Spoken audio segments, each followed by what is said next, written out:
I think the idea is that you can't drink anything while in there. It's all spoiled. Not if I like drinking vinegar. My favorite. Uh, wake up in the morning with just a nice big glass of vinegar. Ooh, yeah. Yeah. Brush your teeth with it. Nothing Uh, else more than mint and vinegar. My favorite event at the county fair was the gallon vinegar chug. Oh, watching all the boys go to town on a gallon of white vinegar.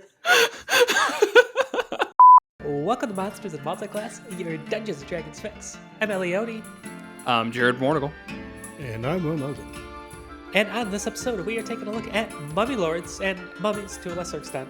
Less interesting, but they'll be thrown in there anyways. So we'll just dive right into it. It's the lore of mummies and mummy lords are very similar.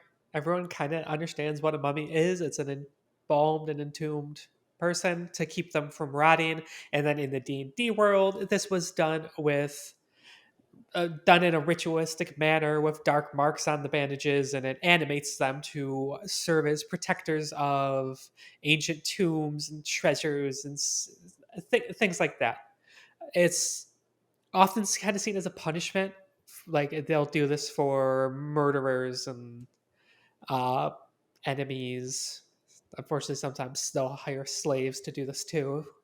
Um, People they've captured in war, on and on and on. It's just a lot of really evil stuff. Nothing all too shocking and surprising there, though, of when you think of mummy. The mummy lord is basically the ritual turned up to 11. They maintain their personality and intelligence from before death.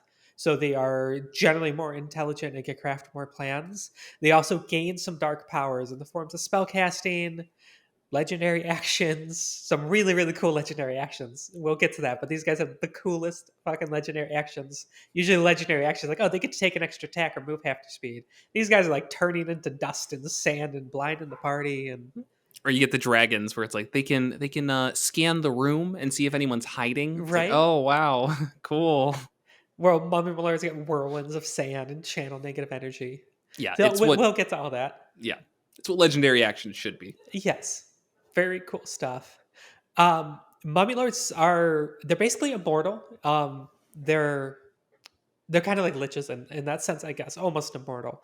The heart of them is put into some sort of jar, some sort of ritualistic jar.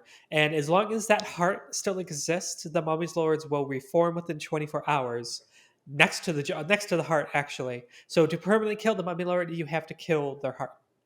It's immune to all damage except for fire, so you have to burn their heart, basically. And it gives it stats for the hearts, but it's not important. You throw it in fire, it's going to die. I do like before we even get to the stat block or anything like that. I do really like that idea of like a player being cursed, like what somebody takes. It feels very kind of movie-esque. I mean, someone gets a little too greedy and they take something they shouldn't, and it ends up being the vessel that contains the mummy's heart, and they're not aware of what they have, and so basically they become hunted by this mummy lord, and it just becomes this recurring thing every single day. The party gets attacked by this mummy lord that keeps just seeming to know where they are and it won't die, and they have to kind of figure out what happened. Yeah, with the heart specifically, I feel like that's a bit difficult to play off because I don't know. I mean, like, first off, it's not like when the mummy lord arrives in the first place that it's always next to the heart. It's when it dies and then comes back is Yeah. when it's usually next to it. So I guess I would be a little bit surprised if the party went into a tomb, fought a mummy lord, grabbed an urn just because it looked kind of nice, and then held on to it. And then when the mummy lord came back the next day next to them, they didn't question the thing that they took. Now, of course, they're probably going to take other things That's as what well. I mean, these are PCs. This is a D&D party looting a tomb. They're going to take all sorts of treasures and you just throw it in there. It's like, oh, and in this pile, there's 5 gemstones worth of this much and a gold statue of a sphinx and this beautiful jade pots that's sealed and blah, blah, blah, blah, blah. And that jade pot, which is sealed, has the heart in it. I feel like if you, this isn't actually dismissing it, that is a good idea. But if I told you all that anything was sealed, like, oh, it's a pot that is sealed, the lid's on tight, you'd be like, we need to open that. We need to see what's inside. We are not just leaving that for later. I don't know. I mean, it like sealed in the sense where it's like there's not even a lid. Like it's not like wax sealed and you can break it. It's like the Oh, pot is formed so it's closed and you don't have to destroy it to see what's inside. I think it would take some time. We would be too curious and too greedy.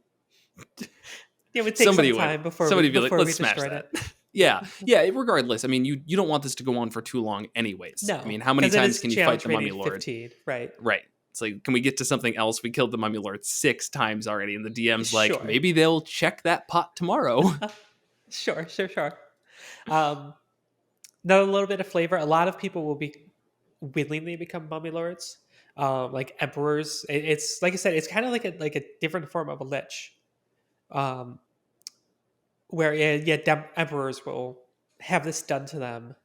People of power, things like that, where they get basically a mortal life, and then again, they still maintain some semblance of their past self and their intelligence, and the artifacts they used in life. The thing is, dead emperors wield the same infamous rune-marked blades they did in legend. Sorcerer lords work the forbidden magic that once controlled a terrified populace. Things like that. So these are really easy to kind of tweak to make the flavor of them more applicable to whoever the mummy lord once was. And I think that'd be another cool way to go about it. And I know I'm kind of delaying getting into the stat block, but we'll get to it. Of the player, there's like an iconic famous emperor in the realm that you are in, and the players learn all about them through previous adventures and stuff like that, just who this person is. It's like following their footsteps or something, and it's just something like they learn about. And then an adventure later down the line is they fight them as a mummy lord. It turns out they didn't truly die, they became a mummy lord. And now, like, I think that could be a cool big moment. It's like, wow, here's this like famous emperor and adventure that we've been following in their footsteps for 6 months in this campaign arc, and like here they are, and we're fighting them.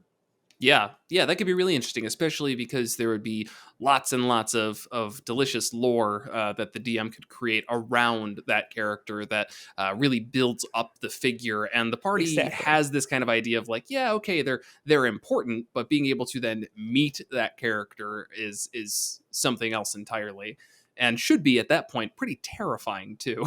Hmm. Okay, but good to dive into the stat block. Whenever you're ready.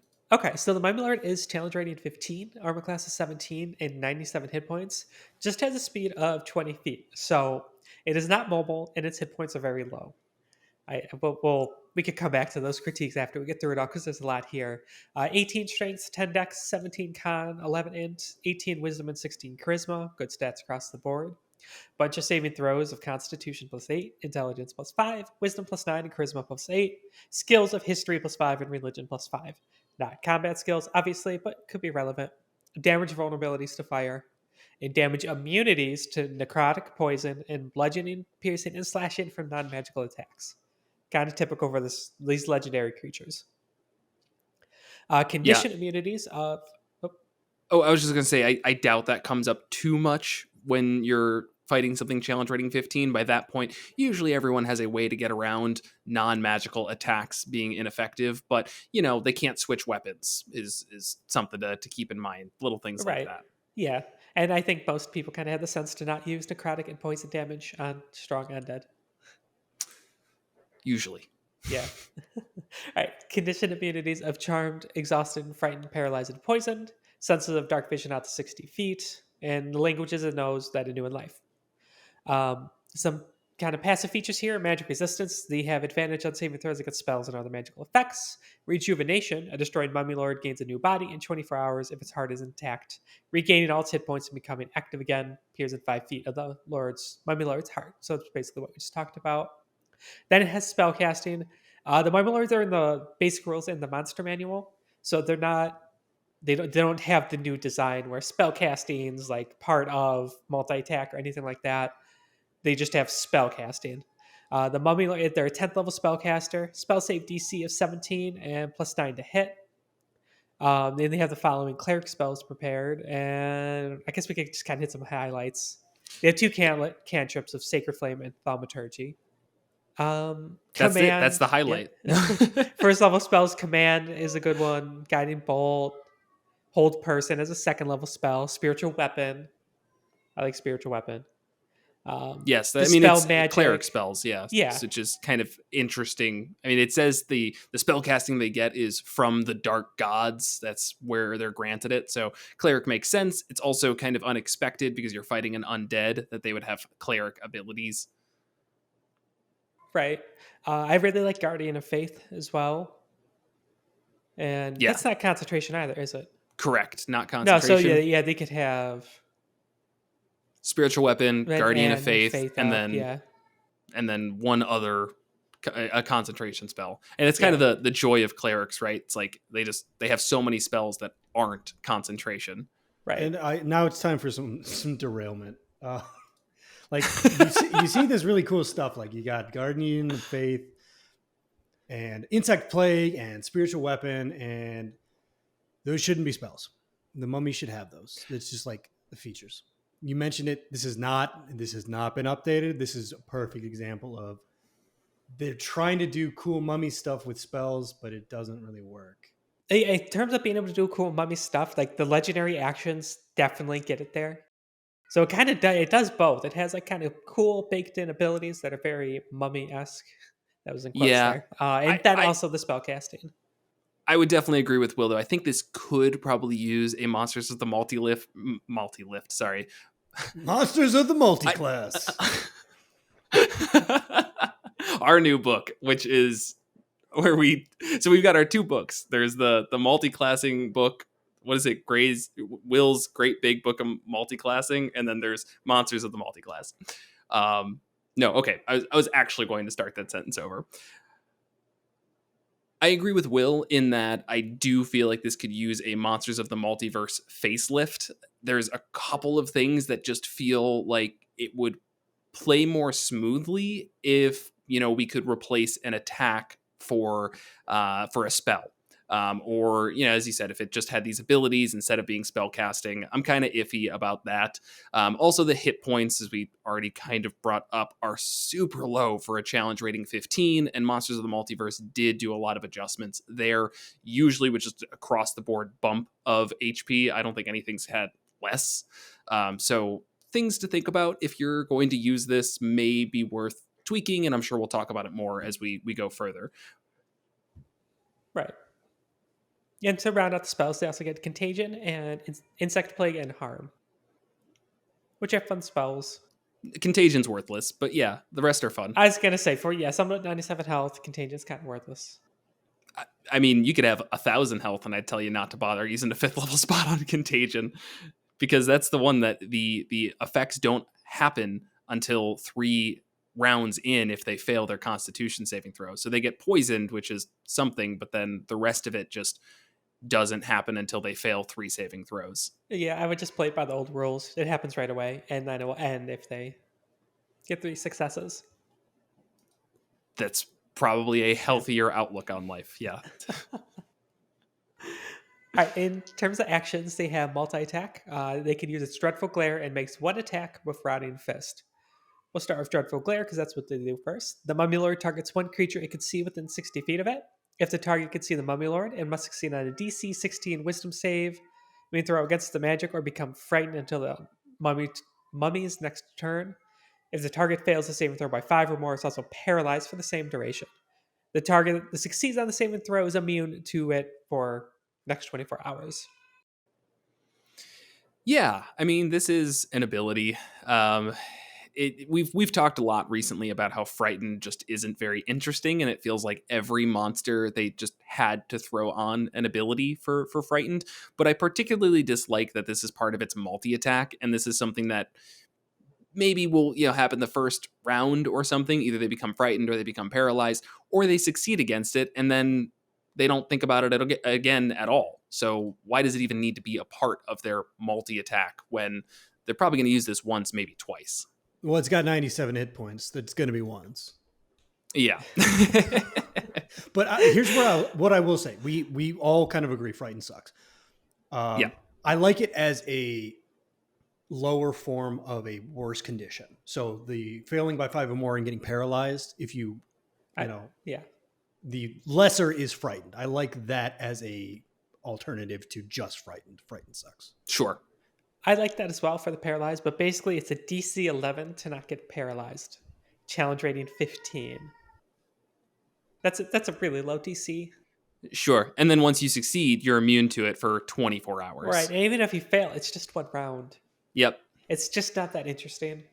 No, and I have even more arguments just against the paralysis condition in general, where it's something I try to avoid because it's not fun for players. You're taking away their turn. It should be used very sparingly.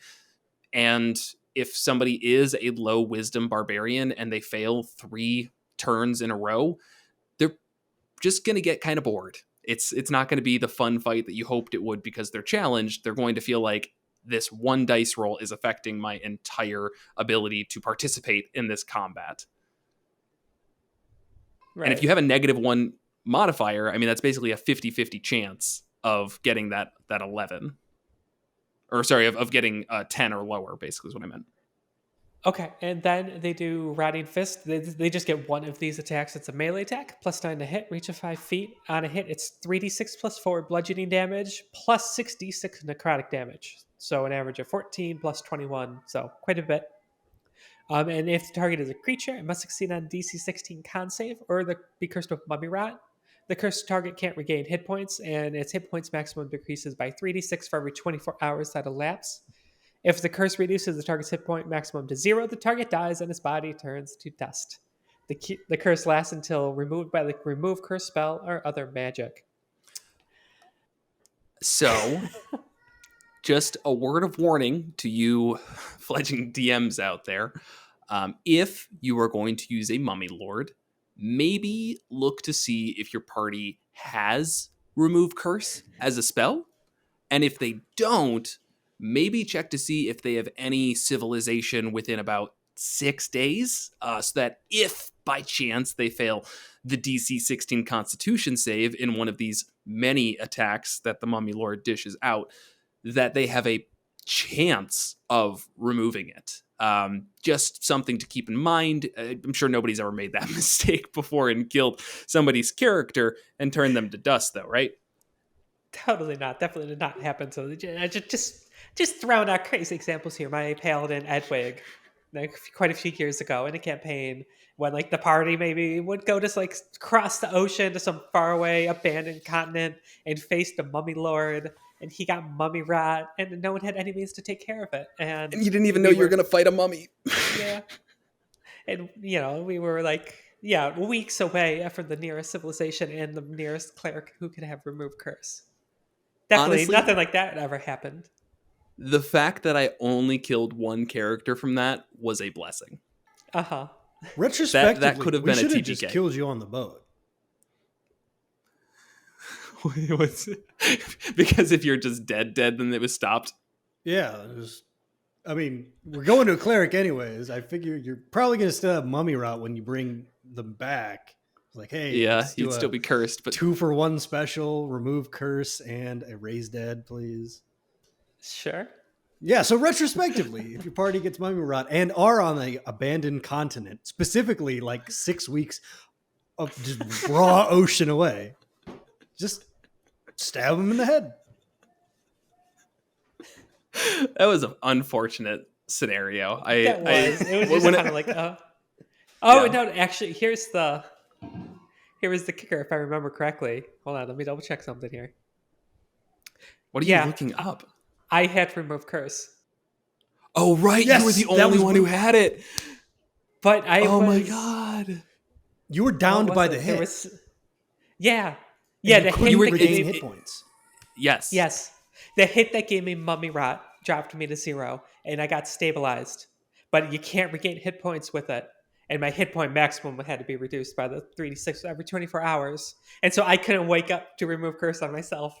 So we did have remove curse. Yeah. That was just a crazy... Okay, I feel a little bit less bad about it now, but still, that was rough. We haven't had like a ton of player deaths because it is notoriously hard to kill PCs in 5th edition unless you're tweaking the rules in some capacity. But this one can definitely do it. Right. Yeah, so you just keep that in mind. Maybe leave a remove curse scroll somewhere in the dungeon, in For the them near to the mummy find. Lord. It's maybe they fail casting it, but at least the party feels like they had a chance. And that's okay. Will, you're laughing, but I legitimately think that that's all right. I think it's okay for there to be a resource that is a potential success, and then to lose it.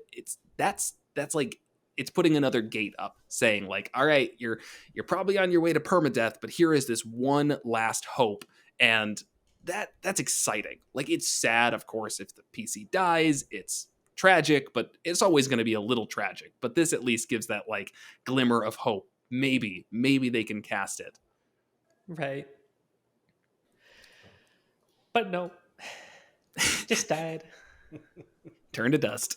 Yep. New character. Yeah, I say the turning the dust is really important in this one as well, because we were high enough level to be able to afford spells like Raise Dead. We also probably had Gentle Repose and stuff like that. Maybe not in that one, but either way, No. we would have the means to bring a character back, but they turn to dust, and the only thing that'll do that is True Resurrection, and that is not something we would have had access to. 25,000 gold. Right. 9th level spell. Yeah, probably would have been hard No. to find that. All right, legendary actions. Sure. Move on from my pain. Can we I ever liked that truly move character on? too. I didn't. No, I'm kidding. I'm kidding. Why do you think I attacked you so much? Okay, I did play really dumb, but Go ahead. anyways, legendary actions. So these work just like all the other same legendary actions. They get 3 of them. They can do them between other creatures' turns, and then they get it's like how it's like in action to do things. So some of these cost 2 actions. They get them back at the start of the Mummy Lord's next turn. So first legendary action, just attack. The Mummy Lord makes 1 attack with its Rotting Fist, or use it as Dreadful Glare, which is that Rotting Fist is a scary attack. So even Yeah. though this is like a little dull, like mechanically flavor wise, it is a very powerful legendary action. It's true. Blinding Dust. Blinding Dust sand swirls magically around the Mummy Lord. Each creature within 5 feet of the Mummy Lord must succeed on a DC 16 con saving throw or be blinded until the end of the creature's next turn. Like that a Love lot. Very blind. punishing Yep. for melee characters, and the Mummy Lord can't really deal with melee super well for long. Nope. So just good way to make it a, hey, stay back. Yep, definitely. Yeah, blinded's a good condition, and it's also just really flavorful. Of the sand just swirls Pocket around sand. them. Yep, basically AOE pocket sand. Blasphemous Word. This costs 2 actions. The Mummy Lord utters a blasphemous word. Each non-undead creature within 10 feet of the Mummy Lord that can hear the magical utterance must succeed on a DC 16 con saving throw or be stunned until the end of the Mummy Lord's next turn. Really hard to think of a blasphemous word while in the moment. So if you've got one, like maybe prep the blasphemous word, whatever it is. Otherwise, you'll say something silly like boogers, and everyone's like, that's not scary. So, well, the Mummy Lord thought it was. Right.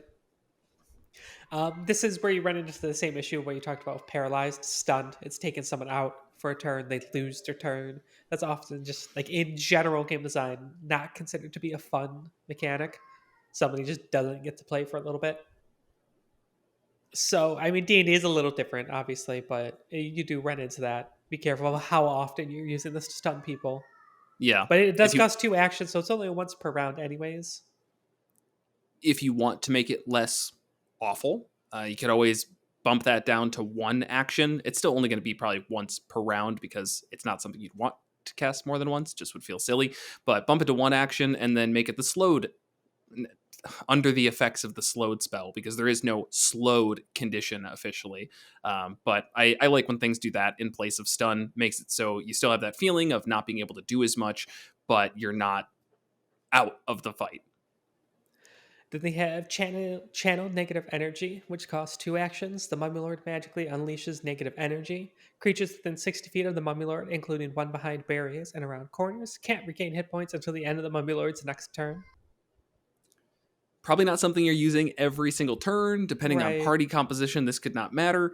It could also be really, really, really evil if you have knocked somebody down and then choose to do channel negative energy basically every turn so that they can't get back up. it's an option.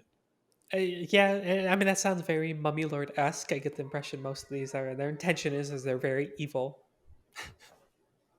Well, let's see. Let's check. Let's check the stat block. Medium undead, lawful evil. Yep. Okay, that checks out. Yeah.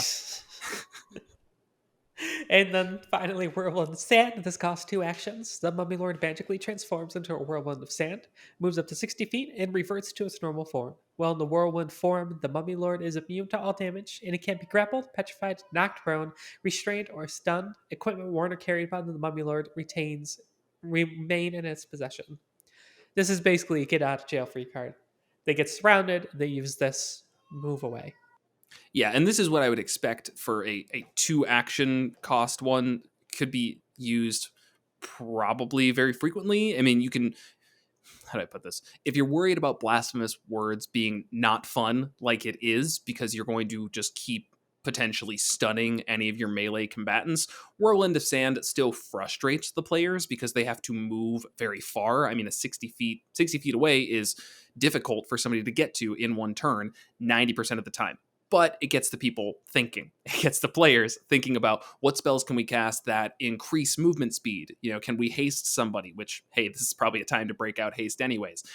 Can we cast freedom of movement? Which I think is that one that lets you. Does that increase movement speed?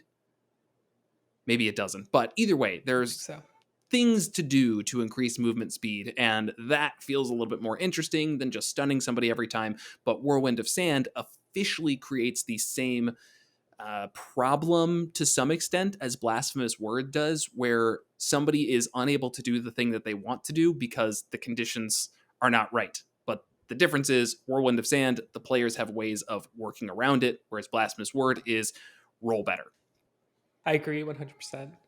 And just one thing to note, so Blasphemous Word, Channel Negative Energy, and Whirlwind of Sand all cost 2 actions. So if you're doing one of these, you're not doing the other 2 that same round, because you only get 3. Then they're just doing Blinding Dust or Attack, which they could do once more. Yeah, all in all, I mean, we said this earlier, but the legendary actions are cool. They feel flavorful. They feel unique to this specific monster. It's a legendary monster. It probably should. Yeah, they're very cool. But I have some gripes with this thing. Now that we've gotten through the entire stat block, the HP. I mean, I know we already talked about it, but officially, if this thing rolls poorly on initiative and a wizard starts the turn throwing a fireball, this thing's +0 to dex all but guarantees it's going to fail and then take that vulnerability damage to fire. And with a level 3 fireball, you can knock out 75% of this thing's HP in the first turn. And there's no legendary resistances to get around it. Fireball is 86, right? Correct. Yeah, that's an average of like 28. Yeah. So double that, you get 56. So 56 out of 97. Maybe they upcast it because they're feeling frisky. And, depending on what level your party is, let's say level 9-ish, they would have access to level 5 spells. They could also do the spell Immolate, which is a 5th level spell.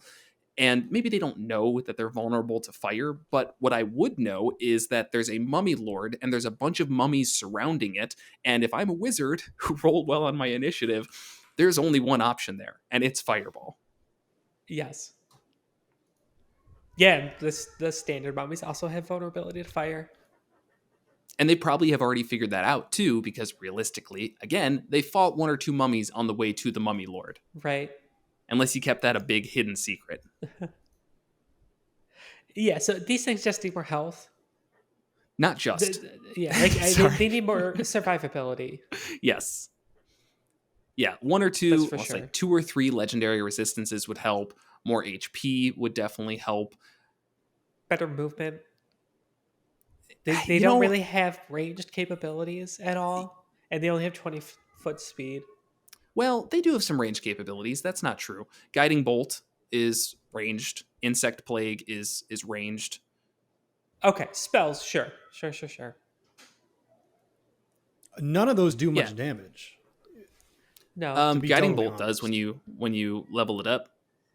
And to make it even better here, we could always stun or blind a creature, and then I believe blinded is attack rolls against the creature have advantage. So That's one. So we blind, we Whirlwind of Sand to get 60 feet away, and then on their turn, they Guiding Bolt, so they have advantage on it now, and they upcast it to 3rd level because they can do that. Right. That's good damage. Don't tell me it's not. Okay, but that takes like multiple turns is still the issue. And it's still like pretty takes shit one turn. damage. Monsters in the Multiverse is like, oh yeah, 8d8. They can do that three times around. That's fair. Compared to 400 Monsters foot in the range. Multiverse, this thing is challenge rating 8. turns the player to dust after one failed Constitution save. Right. DC 27. Should we make the fights last longer? No, we make them quicker. Yeah, so just kind of like looking at the spellcasting as a whole too, because I feel like that's kind of important in terms of how this combat is going to play out. And you're not going to do Rotting Fist absolutely every time, and I really, really would suggest taking the Monsters of the Multiverse approach and maybe doing it could use its Dreadful Glare or cast a spell and make one attack with its Rotting Fist. Just something to keep in mind. I'll still stand by that Guiding Bolt does pretty good damage, and when upcast can be pretty effective, especially with it giving advantage on the next hit. It's going to have minions, or it's going to have advantage on that Rotting Fist attack. That's always helpful. So getting into some of the higher stuff, though, you do run into the issue of concentration coming up. Hold Person's not super high, but 2nd level Hold Persons, your Insect Plague, and I guess anything else, Silence, if that is relevant. Shield of Faith is one that would help this thing's survivability, but is concentration. So is it worthwhile? Yeah, I don't think it's worth their concentration slot. I would just give them +2 to the AC, just have it built in. So It's part of the Dark Ritual. Sure. Something that I was thinking of that could be kind of neat, and I don't think I've actually seen done. So if it has been, somebody let me know by leaving a comment. And while you're there, make sure to like and subscribe. And that would be that when the Mummy Lord casts a spell, the idea that the concentration is actually held by one of its minions. So basically, It's like the Dark Lord here is it's commanding its legion of minions, and as such, they can have this concentration for the Mummy Lord. So uses the Mummy Lord's action; they're the one casting it. But then you see the mummy itself, be imbued with the magic. So the Shield of Faith still applies to the Mummy Lord, or Insect Plague still applies wherever you want. But now the party knows to attack that specific minion if they want to break concentration, and it allows the Mummy Lord to have multiple things to concentrate on. All right, I absolutely love that mechanic, and it could be utilized super well. The Mummy Lord needs a different spells list then. Because they suck, right? Yeah, it has just the 2 concentration spells, Shield of Faith and Insect Plague. And like, Hold that's Person. Not sure. Okay, a Hold Person. Okay. Hold Person starts to get in it there. I think they just need some more concentration spells to make that worthwhile. Fair. And you could switch some out. Yeah. For example, the fact that they have Animate Dead is just silly. It takes a minute to cast. So either give them the minions of more skeletons and zombies, which why even bother? It should just have more mummies. Yeah. And yeah, it's just not going to happen. So switch out Animate Dead for something that's more interesting. Yeah. A summon. That would be good. Yeah. Wall of Sand? Is that a spell? No. Oh, but it's just like Wall of Earth, but sand. It sounds like it should be. It could do like piercing damage. Sure. Abrasion Buffet damage. Yeah. No, Wall of Sand is totally a spell. Is it what? Really? Yeah, it's a 3rd level spell. Concentration 10 minutes. 1 action. This is perfect. Range of 90 feet. So you conjure up to a wall, swirling sand on the ground. 30 feet long, 10 feet high, 10 feet thick. It blocks line of sight, but not movement. A creature's blinded while in the wall space. And must spend 3 feet of move for every one. This it's sucks. not really that great. Why haven't I heard of the Elemental Evil Player's Companion? Oh. Yeah, probably not too great, but it's still, I mean, it Yeah, they doesn't added have to be examples. great. This isn't talking about is it a good choice for a player. It's does it change the battle in any capacity? And the answer is yes, it would. It creates a wall of sand that the party now has to think about and deal with. Are they going to be like, oh no, that was the hardest thing to get through? No, but the idea, at least that I'm going with here, is that being able to concentrate on multiple things, which is obviously pretty strong in most situations, could lead to a much more dynamic battle. So yeah, use the Yeah, wall of sand. Who cares? right. That should probably be a layer feature, to be honest. That's Yes. Yeah, yeah, fair. yeah. Which we didn't get to yet. And we could. I mean, I got I nothing else say, to say yeah. about the stat block. Okay. Yeah, so layers. Mummy Lord has a layer. These work the same as every other layer action in the game. They happen on initiative count 20, losing ties. They can't use the same effect twice in a row. So there's three options. Each undead creature in the layer can pinpoint the location of each living creature within 120 feet of it until initiative count 20 on the next round. This one feels super situational. Yeah, if your party goes in with a greater invisibility, oh, Right. you're Well, I don't know. prepared. Kinda. It it will can pinpoint the location, so they can't hide from it. But because they're invisible, they'll still have advantage on the attacks and disadvantage on attacks against them. And so it Yep. doesn't really help that much. I don't know what the point of it is. The party can't sneak Don't know. in. Yeah, that's about it. You can't hide. Okay, next one. Each undead in the lair has advantage on saving throws against effects that turn undead until initiative count 20 on the next turn. Another tricky one, because if I recall, turn undead is just kind of like a one and done, or is there a save every round? Nope, that's there might be a save every round, Should have totally looked this up beforehand. but this should still just be a regional effect. This is something that should just be while around the Mummy Lord, this just happens. Because otherwise, I feel like a cleric's going to kind of run the gambit here. It's pretty straightforward what they need to do. When in doubt, turn undead. If it fails, it's turn for 1 minute or till it takes damage. So basically, the Mummy Lord, the DM would need to know to preemptively do this. Otherwise, it's wasted. Yeah, that's why. Just regional effect. It Yep, happens. I agree. Just always on. And Replace it with a last, wall of sand. Wall of sand. let's see if this saves anything. Until initiative count 20 on the next round, any non-undead creatures that try to cast a spell of 4th level or lower in the Mummy Lord's lair is racked with pain. The creature can choose another action, but if it tries to cast the spell, it must make a DC 16 con saving throw. On a fail, it takes 1d6 necrotic damage per level of the spell, and the spell has no effect and it is wasted. This one's neat. I like this one. It is definitely neat. It shuts down spellcasting, but just for a turn. It's probably something you'd want to use on the very first turn. I guess it would prevent that fireballing that I mentioned, like first turn fireball, unless they cast it at 5th level, in which case this does nothing. But it's interesting, and it gives the player choice as well, which I appreciate, where they can choose another action if they don't want to cast that spell. It doesn't specify.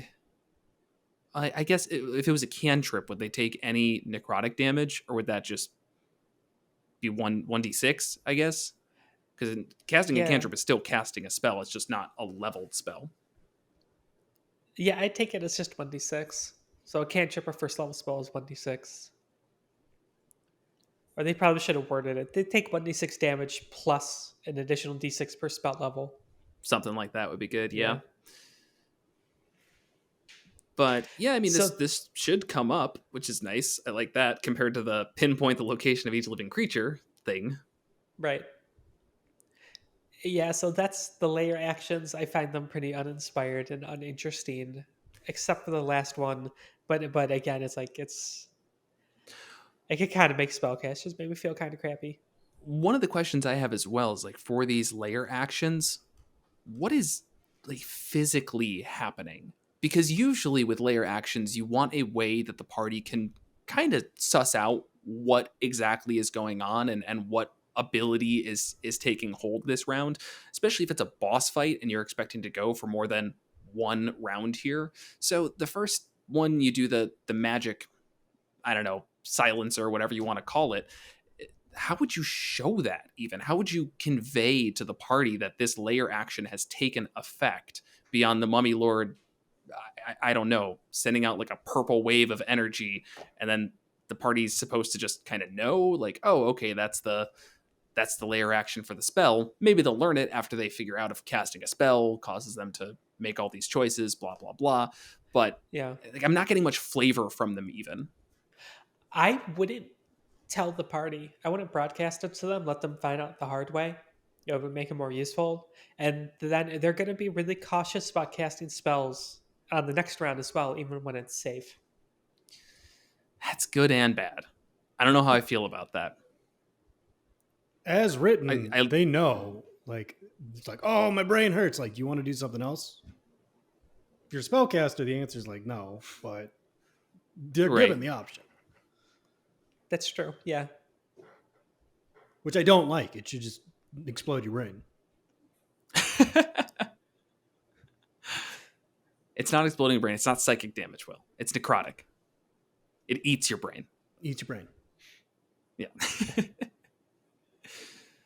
Well, yeah, I mean, I like when there's some physical attributes to it. You're right. It would make it more interesting for maybe that first one. But for the other ones, like, I don't know. I just feel like the other two, you would legitimately not even realize that a layer action was being taken. If anything, it would be more scary that the DM just kind of throws out like, okay, initiative count 20, gonna do the layer action, and the players are like, ooh, what's the layer action? And then the fight ends and you're like, oh yeah, it gave each undead in the layer advantage on saving throws against effects that turn undead. And they're like, oh, we were afraid of that didn't even come up once. Right. Yeah. Anything else on the Mummy Lord? Should we talk about just regular mummies? Oh, did you want to do the regional effects? Oh, sure. These are always Just just quickly. Food instantly molders and molders. That's a weird word. I know, I thought it was molded at first, then I realized molders is a word. Okay. So it instantly molders and water instantly evaporates when brought into the layer. Other non-magical drinks are spoiled while turning into vinegar, for instance. Wine turning into vinegar, for instance. There we go. Divination spells cast within the layer by creatures other than the Mummy Lord have a 25% chance to provide misleading results as determined by the DM. If a divination spell already has a chance to fail or become unreliable when cast multiple times, the chance increases by 25%. A creature that takes treasure from the layer is cursed until the treasure is returned. The cursed layer has advantage. The cursed target has advantage on all saving throws. The curse lasts until removed by a remove curse spell or other magic. Yeah, so that could very well come up. We talked about it earlier, kind of the prompts here of taking treasure from the lair. That could be kind of interesting because you would expect that after the party kills the Mummy Lord, maybe they don't fully wipe it out, like with the destroying the heart and everything, because they just don't know. They came for a MacGuffin. They got the item, and bye. We're not dealing with removing the Right. Mummy Lord from the face of the earth. But ooh, some treasure. All right, I'll take that. And now they have disadvantage on all saving throws. That might not come up for a little while. I mean, after a fight like this, you kind of have the release of tension in most D&D sessions, which means maybe a little bit of RP, some other things are resolved. You're not going straight into another combat where saving throws are happening right away. Right. So now the players do have that instance of, what have we done that's going to give me disadvantage on all saving throws? For that first one, I do like the idea of if you bring, like, what happens if you bring vinegar into the layer? Does it turn into wine? Like, oh no, my vinegar has been ruined. I think the idea is that you can't drink anything while in there. It's all spoiled. Not if I like drinking vinegar. My favorite. Wake up in the morning with just a nice big glass of vinegar. Ooh, yeah. Yeah. Brush your teeth with it.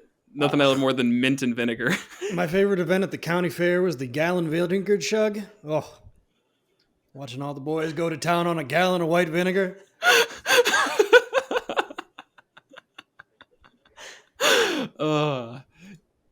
It would be a way to get around it. I could see a dwarf doing that. Just like your ale spoiled. It's like, whatever. I'm used to it. I don't care.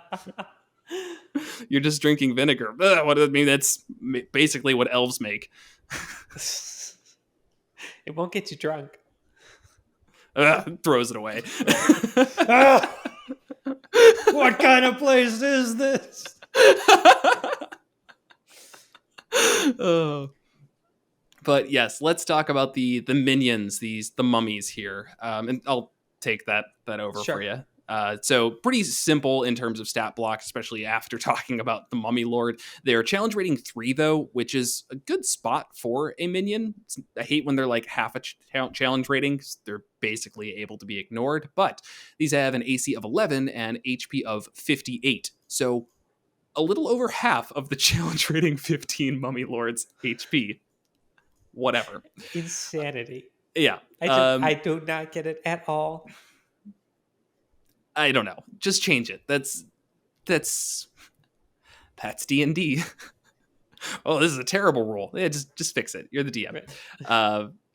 Has a saving throw of wisdom +2. I'm not entirely sure why, but it does. So cool. I think that's what's used for turn undead, maybe. So it's got a chance of succeeding. Damage vulnerability to fire, which we already mentioned. Damage resistance to bludgeoning, piercing, and slashing from non-magical. Damage immunities and necrotic poison. And then the same condition immunities as the Mummy Lord. In terms of its actions, it's basically the same as the Mummy Lord, where it can use its Dreadful Glare and make one of its Rotting Fist attacks, but the Rotting Fist does a little bit less damage. The Constitution saving throw is lower for the Mummy Rot, but it can still give Mummy Rot. So even these challenge rating 3 creatures have a chance of destroying your party if they fail one Constitution saving throw and don't have access to remove curse. Yeah, and it's the same full-blown Mummy Rot that Mummy Lords have. Yeah, HP max decreases by 3d6 every 24 hours that elapse. I could definitely see a DM making the mistake of throwing a couple mummies at their maybe level 4 party, thinking, oh, it's a medium challenge. And then within 2 days, the party dies from not having any way to deal with that HP max drop. Then the Dreadful Glare, basically the same, but has a DC of 11 wisdom saving throw, and it still has that ability to paralyze somebody, but they have to roll a 6, which kind of unlikely, but hey, it's still a possibility that they get paralyzed. It has the rider that a target that succeeds on the saving throw is immune to the Dreadful Glare of all mummies, but not Mummy Lords for the next 24 hours, which is nice because it would be a bummer if your party succeeded on the DC 11 wisdom saving throw, and then the Mummy Lord's entire action of Dreadful Glare was just negated. Because yeah, I agree. And it also just thematically makes more sense that it's should be a little bigger here. Yeah. But I mean, that's the Mummy. I mean, say nothing too wild here, but I do like it as a minion.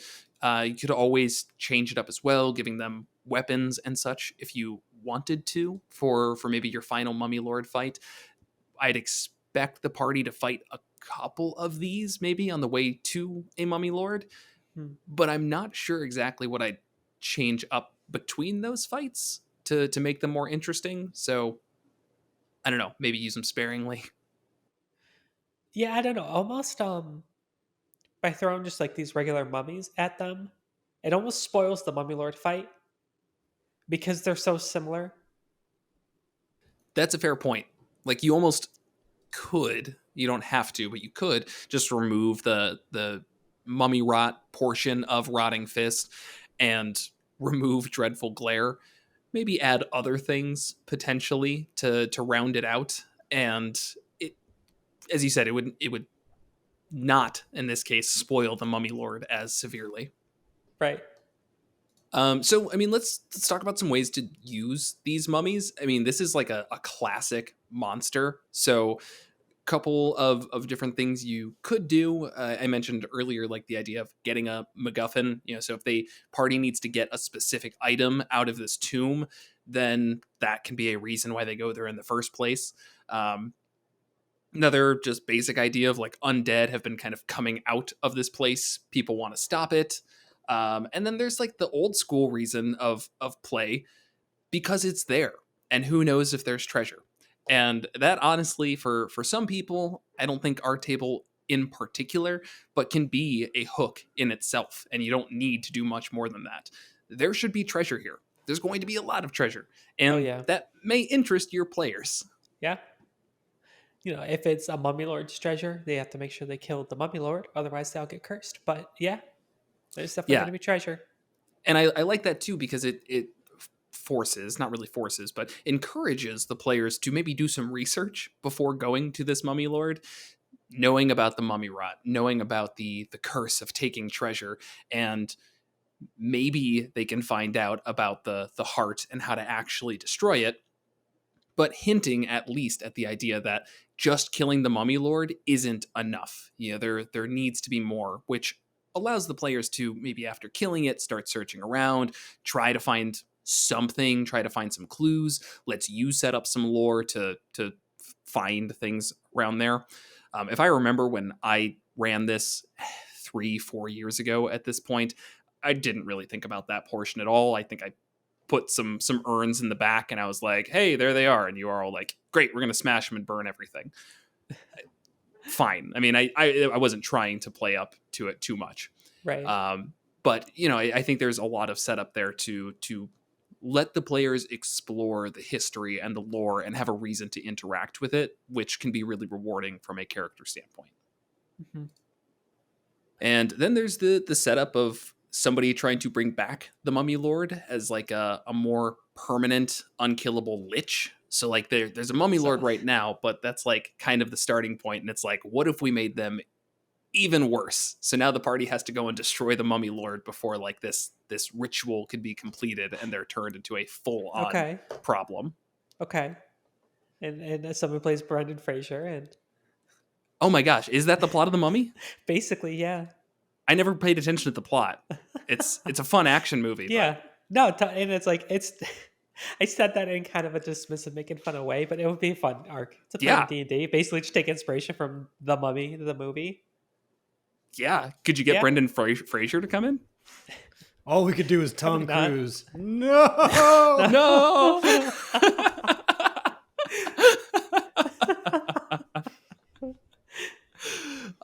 No, totally. Steal everything from the Mummy. That is a fantastic setup for a D&D arc, or if you want to say I don't want to say a full campaign, but like 3 or 4 sessions basically that you want to run. Yeah. A lot of fun can be had there. You just have to let go of your expectations. Because the party's obviously going to derail it, and they have more powers than Brendan Fraser has. So nobody has more powers than Brendan Fraser. I think he had a gun. Let's not get ridiculous. I think he did. He shot at a couple beetles. That's about the extent of it. One thing that is kind of mentioned offhand in the Mummy stat block is the Undead Archive thing, and you can do kind of a cool desert-themed find the clues to get the real big bad guy by like, we have to go get the Mummy Lord to tell us this. We have to go convince a Sphinx to tell us something. We have to go talk to a Naga about something. And each one of them would be like this big experience to find a piece of information. So it's not a MacGuffin. It's pieces of a story. Yeah. That's really cool. I like that a lot. Yeah, putting together lore to actually figure out that whatever the big bad evil person is, or how to stop them. Yeah, that's fantastic. Yeah, and anything like that. I mean, it could even just be a choice, right? Because you just gave 3 different options. Maybe the party doesn't have to do all 3. Maybe they can decide which one sounds like the right way to go about this. Do we go and try and convince a Sphinx who's going to ask for a lot? And we've got an entire Sphinx episode kind of talking about how to deal with that. Or the Nagas, which I guess I don't really remember too much about Nagas, but still, they all have different ways to interact with them. And maybe the party's like, ooh, Mummy Lord, I bet there will also be treasure. And, if you've got a more greedy party, that sounds more enticing. Right. Or if they're a more social party, maybe the Naga sounds like a better path to go down. Because Nagas are good, right? Yeah, they're generally friendly until they turn into bone Nagas. Yeah. You just have to ignore that or avoid that.